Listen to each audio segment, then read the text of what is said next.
Nobody stole the warrior inside you. You traded him away whenever comfort became a requirement. Distraction became a routine, and inconvenience became a crisis. And this is not another order to smash your phone, sleep on a floor, or cosplay as a Viking. Today we will examine what modern life weakens, what Noah's life reveals, and how 7 days expose who controls you. By the end, you will have a test for attention, discomfort, and competence. A weak mind is not a diagnosis, low intelligence, or natural sensitivity. Specifically, it is the repeated habit of surrendering attention, judgment, and action whenever discomfort appears. Once those abilities stop obeying you, systems, impulses, and other people make your decisions.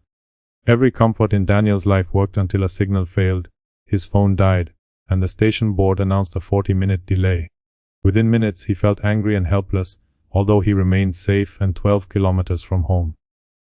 Crucially, his inconvenience was small, but his reaction revealed how much command he had already surrendered.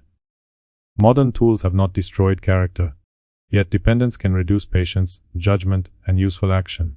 Dependence begins when losing one service removes your ability to think clearly or finish an ordinary task. Research links problematic smartphone use with depression, poor sleep, and reduced control, without proving automatic causation. Anyone making that simple claim is selling fear instead of explaining evidence. Across town, Sophia wakes by touching her phone before she touches the floor. First she checks messages, headlines, short videos, and an argument involving strangers. 40 minutes disappear before breakfast, and later she claims there is no time to exercise, cook, read, or call home. Notifications matter because experiments show that receiving them can disrupt attention-heavy tasks. Platforms do not control every mind, but many use endless feeds, prompts, and uncertain rewards to encourage checking. Meanwhile, Sophia confuses stimulation with rest and reaction with participation. Her first test: disable non-essential alerts, leave the phone outside the bedroom, and work before entertainment. Boredom will arrive, but boredom is not an emergency. Silence may feel uncomfortable, because her attention has forgotten how to stand without support. Attention forms the first loss. You cannot call yourself free while every vibration decides where your mind goes. People lack time, then discover 6 hours disappeared into clips, outrage, and pointless spectacle. Their attention was auctioned in tiny pieces, and they kept accepting the bids. Notice what the first battle requires: not hatred of technology, but the ability to choose when technology receives your attention. To understand modern dependence, compare it with a society where competence could not be postponed, outsourced, or downloaded. Centuries earlier, most Norse people were not raiders posing beside axes. Farmers, craftspeople, traders, elites, and enslaved people formed unequal communities bound by labor and necessity. Archaeology describes farming, textile work, trade, shipbuilding, assemblies, and household management, not constant battle. Survival depended less on looking fierce than on knowing what needed doing before winter. Imagine Astrid watching grain, livestock, fuel, tools, and family needs because neglect had consequences. If she ignored a damaged roof, no motivational quote could protect the food, animals, or people beneath it. Present systems often hide such consequences until several abilities disappear. She could not order help through an application, but that did not automatically make her wiser, kinder, or emotionally stronger. Hunger, disease, violence, slavery, childbirth risks, and harsh weather damaged ancient people just as hardship damages people now. Romantic nostalgia insults them by turning necessity into decoration. Historical comparison reveals trade-offs. Ancestors possessed practical knowledge, yet lacked antibiotics, equality, security, and emergency care. Still, their world offers one lesson: capability had visible consequences, while incompetence could not hide behind subscriptions. Therefore, comfort deserves neither worship nor hatred. Air conditioning protects vulnerable people, prepared food helps parents, and navigation supports travelers. Trouble starts when optional help becomes an emotional requirement. Picture Malik ordering every meal, avoiding hard conversations, and filling every quiet moment with audio. Gradually, he loses cooking practice, walking tolerance, conflict skills, and solitude. Small dependencies accumulate until a delayed order feels like betrayal, and a dead battery resembles exile. Malik removes one convenience at a time and observes the result. Currently, he walks to the shop, prepares dinner, and waits before satisfying an impulse. Each exercise asks, can comfort disappear without taking command? Measured change matters because completed work, cooked meals, learned skills, and delayed impulses can be counted. Discomfort forms the second loss. Yet discomfort includes not only cold or effort, but criticism, delay, uncertainty, embarrassment, and fear. Influencer warrior culture avoids the important truth. Suffering does not automatically improve anyone. Disease, trauma, exhaustion, and pointless pain can break rather than strengthen people. Digital culture sells costume toughness, beard, axe, cold lake music, and uncontrolled temper. Actual self-command looks less cinematic. Epictetus separated our judgments, purposes, desires, and conduct from luck, approval, and final outcomes. His distinction promises no control over events, it assigns responsibility for response. When Daniel's train fails, he cannot repair the signal, command the timetable, or force strangers to remain calm. Nevertheless, he can inform work, find another route, conserve power, help someone, or use the delay. Anger may still appear, because discipline is not emotional numbness. Strength begins when feeling stops acting as unquestioned authority. Seneca recommended simple food and rough conditions so privileged people could examine poverty. Importantly, he described a test rather than a performance for followers.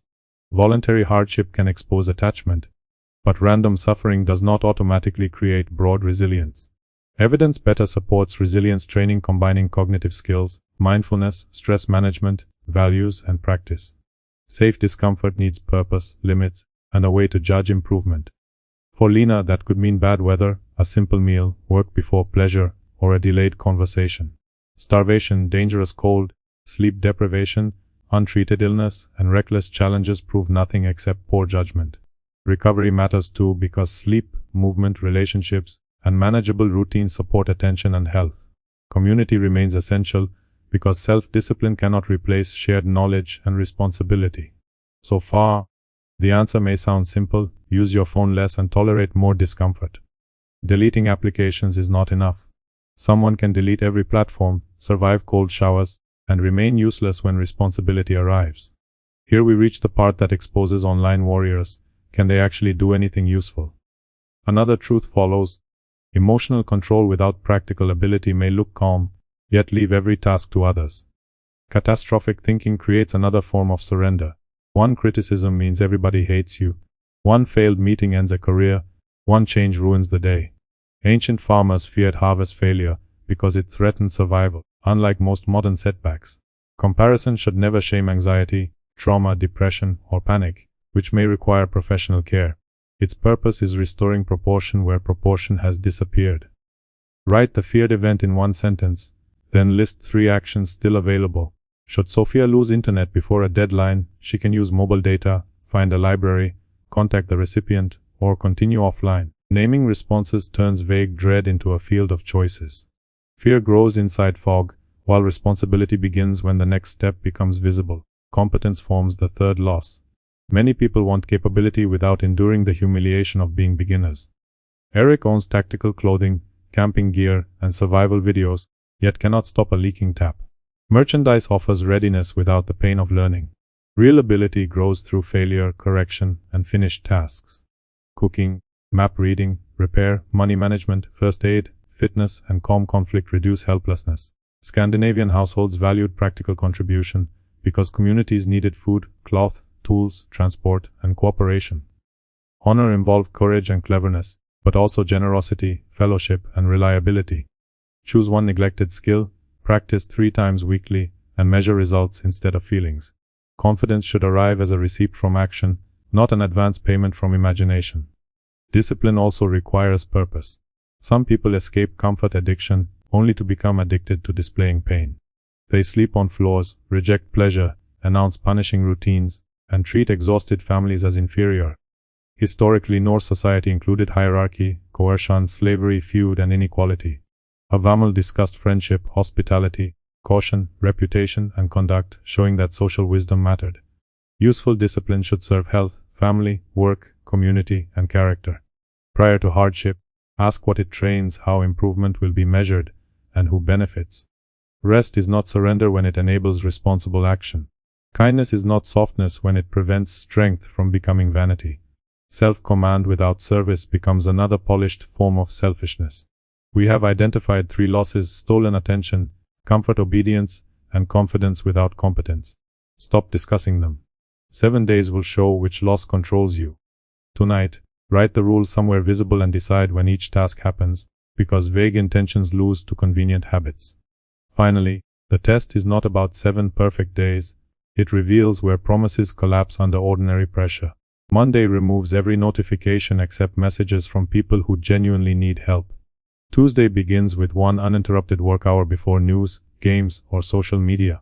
Wednesday requires a basic meal prepared without delivery. Thursday includes a 30-minute walk without headphones, allowing thoughts to finish. Friday introduces 1 safe discomfort tied to weakness. Saturday confronts a delayed task involving anxiety or embarrassment. Sunday reviews every broken rule and changes the environment that enabled failure. Remember one rule: never fail the same way twice without changing your system. Perhaps the phone belongs elsewhere, applications need deletion, meals need planning, or training needs a schedule. Failure gives information, not a final verdict about your worth. Such a week will not rebuild a life, but it creates evidence. Proof matters because motivational promises disappear when mood changes. Later, when Daniel's train stops again, the delay still irritates him. During the next failure, he informs work, checks another route, helps an older passenger, and continues without creating a catastrophe. Where have you lost most control, attention, comfort, or competence? Put one word in the comments, then begin tomorrow. Tomorrow morning offers the same test to you. Select one achievable command, then perform it before asking whether you feel inspired. Maybe Sophia leaves her phone outside breakfast, Malik cooks, Lena calls, Eric repairs, and Daniel walks. None becomes a Viking, Stoic, or warrior through one act. Repetition slowly restores trust between intention and behavior. Predictably, society sells comfort, then premium courses for surviving it. Our ancestors faced fewer protections and harsher risks, so copying their misery is foolish. Learning from their readiness, cooperation, knowledge, and duty remains sensible. Technology did not murder the warrior inside you. Neglect happened whenever comfort decided, distraction consumed time, fear concluded, or identity replaced competence. Reclaiming him requires no axe, costume, frozen lake, or dramatic speech. Ultimately, the goal is not to reject modern life. Instead, the goal is to use it without being ruled by it. Better conditions will not awaken the warrior inside you. Your next command will.